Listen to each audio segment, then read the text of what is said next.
In astronomy,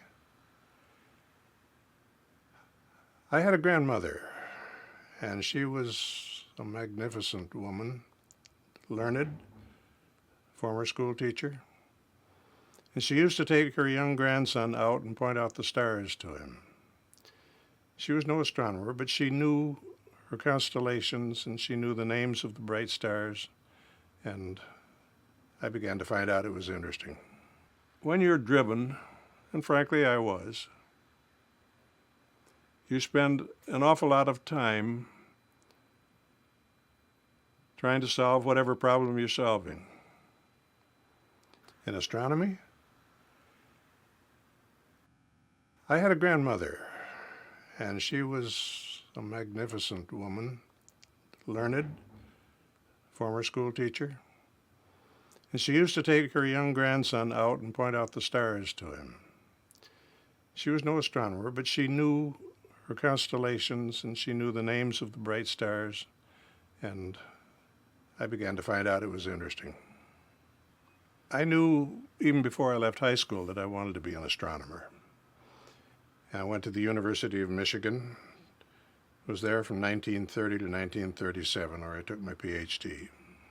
Lord, no reputable astronomer wanted to have anything to do with the moon in those days. It just got in the way of something that was more important. My thesis was on a nova, Nova Cygni number 3 of 1920. And it was difficult, but I came up with a good solution. In 1941, I was an instructor at the Durban Observatory of Northwestern University. My wife was pregnant. We needed more money. So I took a job, fortunately offered by Maud Bennett, of lecturing at the Adler Planetarium. Well, on the walls outside of the planetarium chamber were large numbers of astronomical photographs, transparencies, and about 6 of them were of the moon.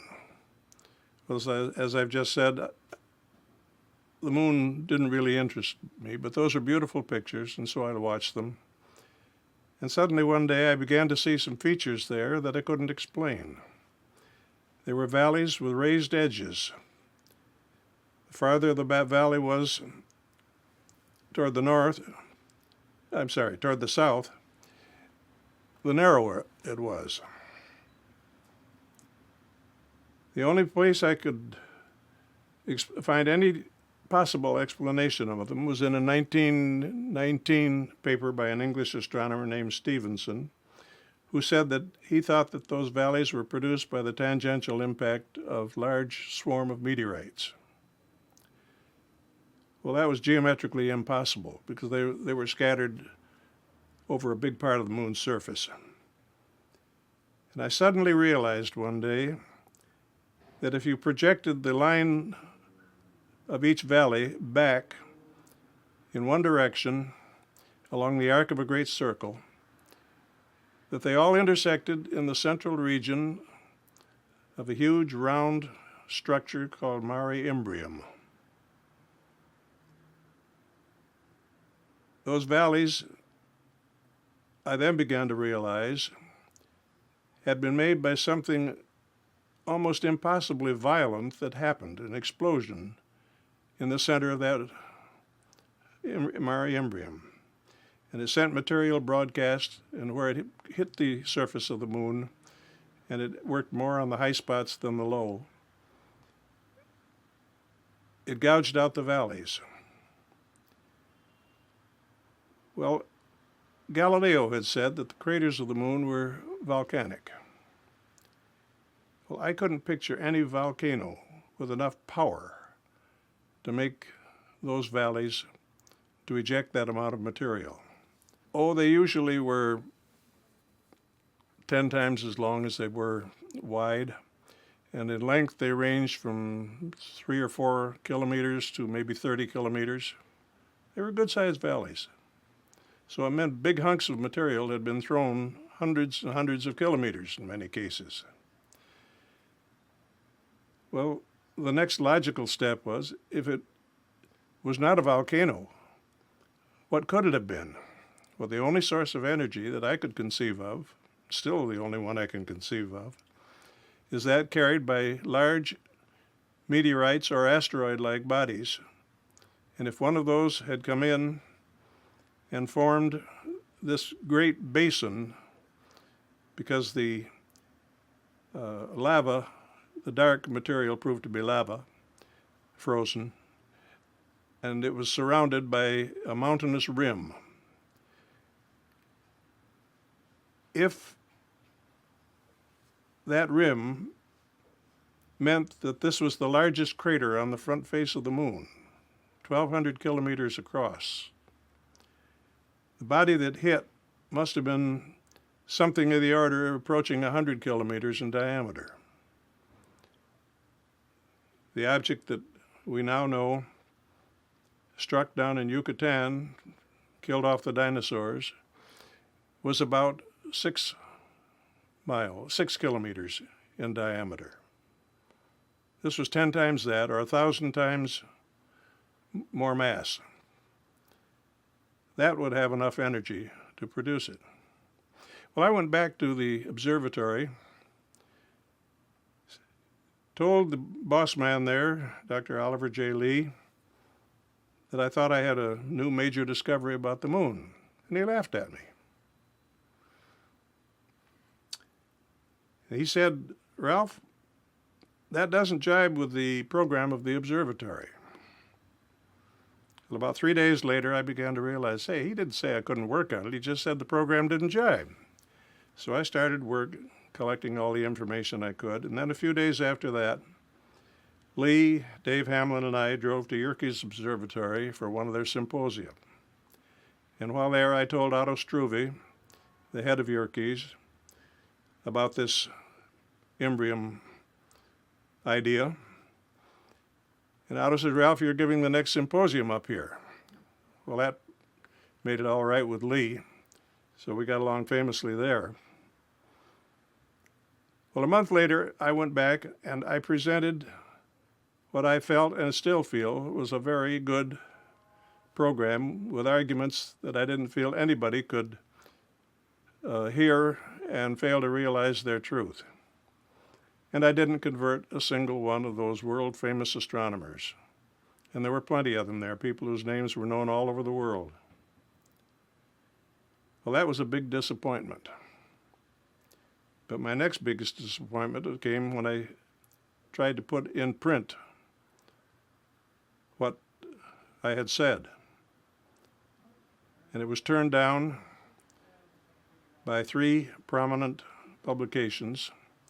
It was finally taken by the Popular Astronomy magazine up in Minnesota. And a year later, I went through the same routine. That first paper came out in 1942. In 1943, I went through the same routine on a second and more elaborate paper, the same general subject. And I had to publish that in Popular Astronomy also. I went to the more prominent ones, but yes, I'd have to say so. Well, I offered the paper to 3 of the prominent science journals. Not one of them would touch it. For that reason, I went to Popular Astronomy, and that became more popular with me right away. I was coming to realize that basically I was preaching heresy. Way back in 1610, about 350 years before, Galileo turned his little optic tube, about so long, a lens about that big, on the moon, and he saw these round structures, and he called them craters. But the only craters those people knew were volcanic craters. Galileo said they were volcanoes, therefore they were. And over the centuries, that became dogma. Everybody accepted it. The astronomers and geologists were not interested in the moon. They wouldn't pay any attention because they didn't feel it was worthwhile. At least that's my interpretation. I began to realize that my opponents were not the modern scientists. My opponent was Galileo. And here's this little instructor, still less than 30 years old, trying to take on the world-famous Galileo. I began to realize that if I were going to make any progress, I was going to have to publish a full book-size work on the moon and present the data as accurately and as thoroughly as possible. I had come to the conclusion that something big had happened in the middle of Mare Imbrium. And on this chart, Mare Imbrium is this great circle here. I put in ink an outline of various prominent valleys in this system. They're open like a fan. And they will, if you project them back as arcs of great circles, the lines which I have drawn in Mare Imbrium all intersect in the central region of that basin. This is the original picture that I worked with and published in 1942. Publication was in 1942. It's one of the two things which ultimately convinced scientists, that the craters of the moon really were of impact origin. Yes, it convinced a few people. And I'll come back to that in just a minute. The Face of the Moon was published in a quantity of 3,000 by the University of Chicago Press, and it didn't sell. Finally, about 1952, the university wholesaled the rest of them for a few cents apiece. And then about 1955, maybe 56,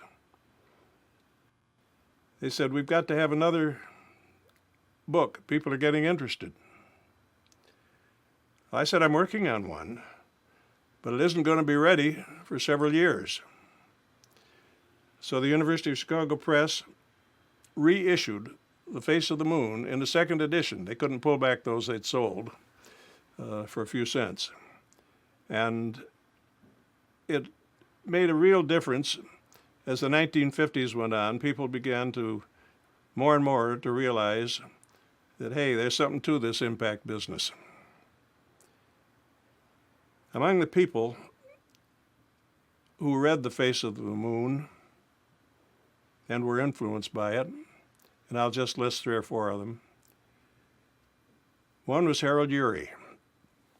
Harold was a Nobel Prize chemist, but he became fascinated by the moon.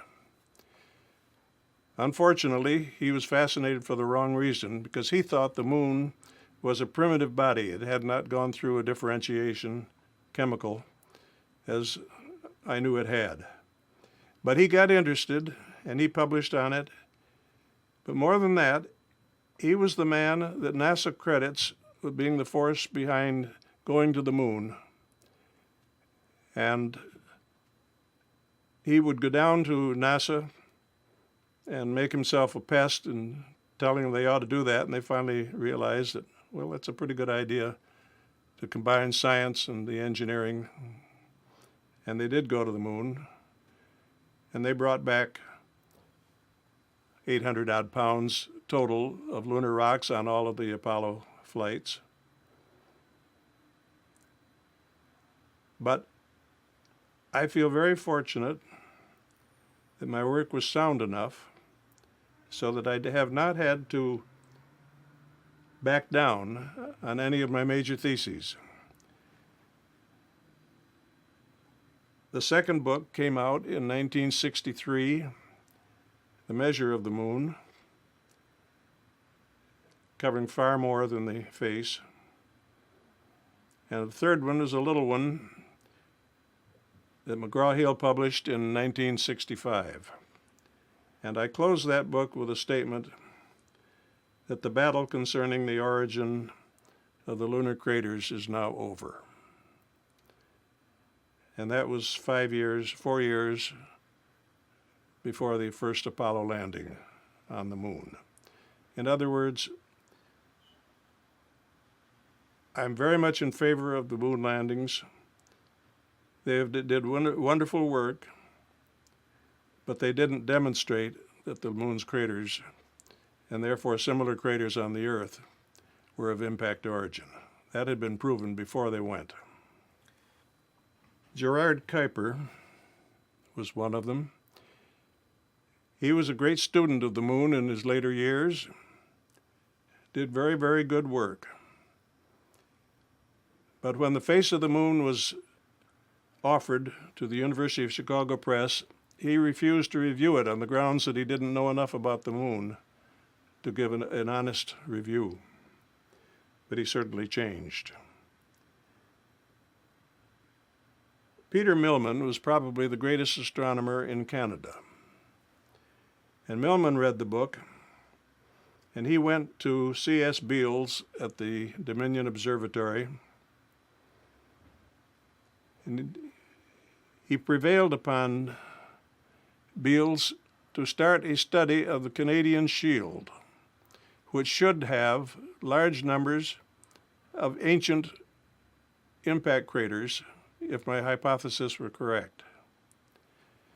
And they found them in great quantity, from little ones about a mile across. The Clearwater Lake is a double crater. As I remember the figures, they're 18 and 25 or 18 and 30 miles across. Others in that general range. Sudbury was like 120 miles across, but that was before a mountain range was formed, and it was squeezed until it's only half as wide as it was when it started. But it's a real crater, remnant of a crater. And there were others. Whipple, Fred Whipple was one. Gene was tops. He read the face of the moon, but he was interested in the moon before that. But this kind of triggered him, and he started going. He was a geologist.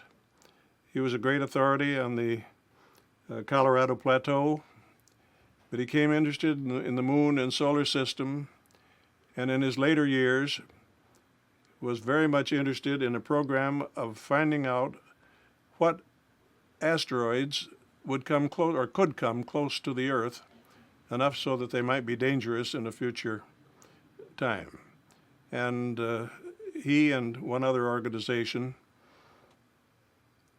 Gene worked with his wife, by the way, at Jet Propulsion Lab. The two groups have discovered so far over 200 asteroids, mostly a kilometer or more in size, whose paths bring them closer to the sun than the Earth at times. From the statistics of them, they estimate that there are 10 times that many still out there to be found. Well, I hope they find the one that is ultimately going to hit the Earth, because sooner or later it's going to happen. And if it does happen and we don't do anything about it, and it happens to be one of the larger ones that hits, that could be the end of the human race. And frankly, I'd prefer that not to happen. So Gene has been a marvelous, inspiring individual. I'm only sorry that his health wouldn't permit him to be on one of the moon rockets. He wanted it. Well, there are 3 reasons. 1, I'm too big. 2, I didn't know anything about piloting a jet plane. And 3, my wife would have taken a dim view of it. Only as a sideline, a byplay, I spent World War II and a year later at the Applied Physics Laboratory of Johns Hopkins University, where we were doing military research on the proximity fuse. And one of my jobs was to be the liaison to the U.S. Army. And so I often was in the Pentagon or the Army War College. They knew that I was working during that period of time, starting to prepare for the face of the moon. So they opened their files to me, not on anything connected with the fuse, but on explosives. And I got a good deal of information on how explosives acted to produce a crater and how much energy it took to produce a crater of a given size. And those produced small craters up to 300 feet in diameter, something like that. But fortunately, I had developed a chart, was in process of developing a chart, showing on a log-log scale diameter versus depth of craters. And I had way up here, I'd have the lunar craters. And down here, military mines, explosions of underground explosions, which would blow craters up to maybe 300 feet in diameter. And then way down at the bottom end, explosives from shells and bombs. The smallest craters were 3 or 4 inches in diameter. The largest craters were over 100 miles. Filling the gaps in that chart were the points for 4 impact craters on the Earth. One of them was the Arizona crater, 4,000 feet across. And that relationship between diameter and depth of craters on the Earth, on the Moon, man-made and not man-made, but all explosive craters, formed a beautiful curve that could be closely represented by a quadratic equation, one little equation. And that equation, that chart, and this one on Embrium are the 2 things above all that convinced most people that the craters on the Moon really were of impact origin. I was convinced early that the craters of the Moon were of impact origin, not volcanic. But very few people agreed with me, even after seeing the evidence. The chairman of my doctoral committee at the University of Michigan said, "Baldwin, what are you wasting your time doing that for? Don't you know the Moon is dead and gone?" Dr. Lee at Dearborn Observatory laughed at the idea. Nobody from the symposium meeting that I conducted at Yerkes was convinced that I was right. And I began to realize that I was not fighting an active scientist. I was working with people who really were not interested enough to examine the evidence. And that my real opponent was not a scientist of today. My real opponent was Galileo, 350 years ago. He had said that those craters were volcanic. They weren't. When you heard the news, or when you heard... I was right in front of a television set. I heard him say it. I don't know whether I believed it or not. I knew that theoretically it was possible, but he had given a goal of reaching the Moon and bringing the people back safely before the decade was out. And that meant a perfectly fantastic program had to be started, and I didn't know whether we could do it in that time frame. I knew that ultimately we would do it. In fact, let me give you this story. We had a company dinner from the Oliver Machinery Company every year. Also, I took some of the foremen down to Ann Arbor occasionally to a football game for the University of Michigan. And at one of these dinners, one of our superintendents stood up and he said, "Ralph, do you remember going down to Ann Arbor to such and such a game?" "Yes." "Do you know who went with you?" Well, I said, "I have to assume it was you, Harold." "Yes." "Do you know what we talked about?" "Well, knowing me, I have to assume it was the Moon." "Do you know what you said?" No. You said that within 10 years we'd land somebody on the moon. You were wrong. It was only 9. I was an officer and ultimately president and then chairman of the board of the Oliver Machinery Company in Grand Rapids, Michigan. We made woodworking machinery, metal sawing machinery, bread slicers. In fact, we introduced the bread slicer to America. Packaging machinery, and roll-type heat seal paper labels. We had about 500 employees. And when I came after the war to Grand Rapids, my father asked me if I would come with the company. And I said yes, but I must be able to continue my astronomical research. And he said, if you can do it without damaging the company, fine. And on that basis, I spent a lot of spare time doing astronomy and a lot of non-spare time doing company business. Time out. Sure. I was, in 1978, awarded the when they get into a situation like that, or words to that effect anyway. In 1978, I received the Smith Award from the National Academy of Sciences.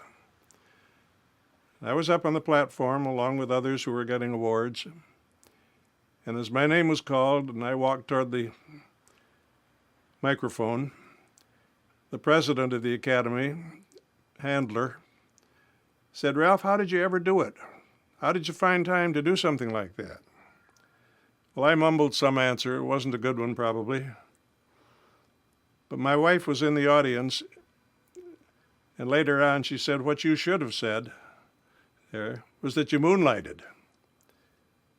And when I wrote up my history for my family, I told that story, and I put in another line to the effect of, would that one could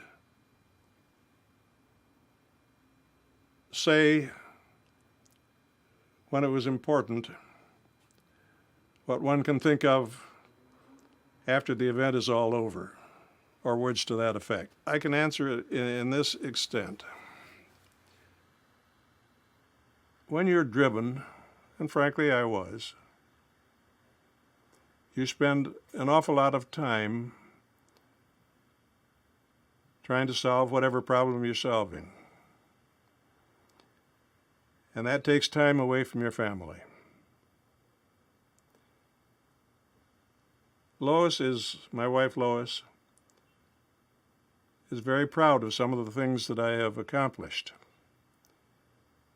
But she also feels that, and logically, that I didn't spend enough time with the family.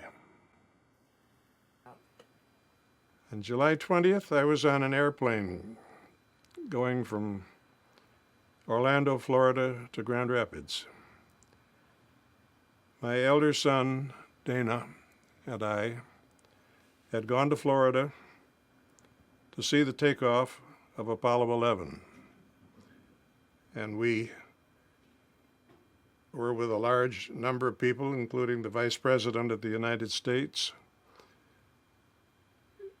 in the area of the VIP building. I didn't say that right, of the VAB building, Vehicle Assembly Building. And we were about 3 miles from the rocket as it stood on its gantry, by its gantry. And when it started off, 3 miles was plenty close enough. It's a strange noise, but it took hold of you and just shook you. Dana and I went forward with the group. We had stayed in Orlando, and they gave us a box breakfast. And we ate it out by the fence in front of the stands where we stayed along with others as the rocket took off. Everybody was out having fun and a picnic altitude, and as the time for the takeoff, 9:12 a.m., came closer and closer, the sounds got less and less until the last 30 seconds of the countdown. It was absolutely quiet. And as the rocket lifted, nobody yelled and cheered, but almost everybody in that crowd whispered, "Come on, go, you can make it." And it was the nearest experience to a true religious experience that I have ever had. It was fantastic. We heard about the landing when we were on the airplane on the way back. In the post-Apollo period, I've lectured 3 times in Houston, been down there several times. And I've been to Washington with some of the people who were doing the scheduling of where the Apollos were going to land. But there's one thing even before that I'm very proud of. I was with a group of scientists who were invited to Washington after the 3rd orbiter had succeeded. They had planned 5 orbiters. They expected 3 of them would work. The first 3 did. So they called on the scientists, "What would you like to have done with the 4th orbiter?" Well, the minute he said that, I raised my hand. I said, "I want it put in a polar orbit. Being in a polar orbit, the moon will rotate underneath it, and you'll get pictures of the entire surface over a period of time." "Sorry, we haven't enough energy. We can't do that." I said, "You go back and tell them we have to do it." Well, they must have taken me seriously, because shortly thereafter, maybe 2 weeks, they came back and said, "Yes, we can do it." And Apollo 4 was put in a polar orbit around the moon, and it gathered more information than any of the other Apollos. I said Apollo, Orbiter 4. Gathered more information than any of the other orbiters, or all of them put together. The pictures brought back by Orbiter 4 were the dominant factor in later work before people actually landed in the Apollo program, landed on the moon. Only to the extent that I lectured at the Lunar and Planetary Laboratory 3 times and was involved in the orbiter program directly. Indirectly, I led the way in competing with Tommy Gould's hypothesis of the deep dust. It just wasn't so. And I think they finally accepted my recommendations that they go ahead and ignore the dust, and other people made the same statement. I know Urey did. But that about limits the amount of contact I had directly with NASA. It's a most gratifying feeling. I think every scientist is delighted when he's proven right, and I've been most fortunate to have drawn some correct conclusions about the moon.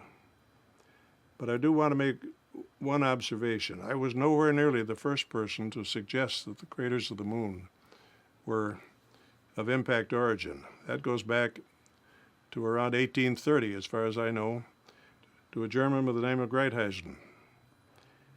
And he might probably be classified with Van Daniken as that type of a person because he found a ruined city on the moon once and announced it. But other people have suggested that the lunar craters are of impact origin without trying to prove it, without trying to get the facts. And most of them have later pulled the idea backed off from it. Gilbert was the retiring president of the Philosophical Society of Washington. And in his presidential address as retiring president, he gave the material that was later published under the title The Moon's Face. Well, unfortunately, that was in 1892.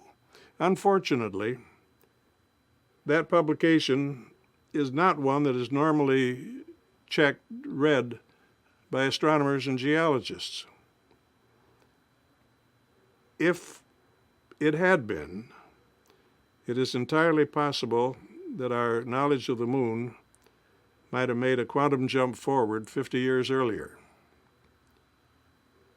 But then again, maybe not. Things seem to be offered time and time again, be rejected, and then suddenly something happens and they are accepted if they're correct. Nothing might have happened if Gilbert had published it in one of the more generally accessible publications. I don't know what would happen, but I wish it had happened. But at the same time, I'm happy that it didn't happen because it gave me an opportunity. Most people, as I think I've said earlier today, thought I was wasting my time because it wasn't anything that they were interested in. But it seemed important to me, and I made various predictions. For example, in The Face of the Moon, on page 155, you'll find a suggestion that perhaps some of these extinctions of life on the Earth were produced by impact. Well, I also predicted that Mercury and Mars would be found to be cratered planets.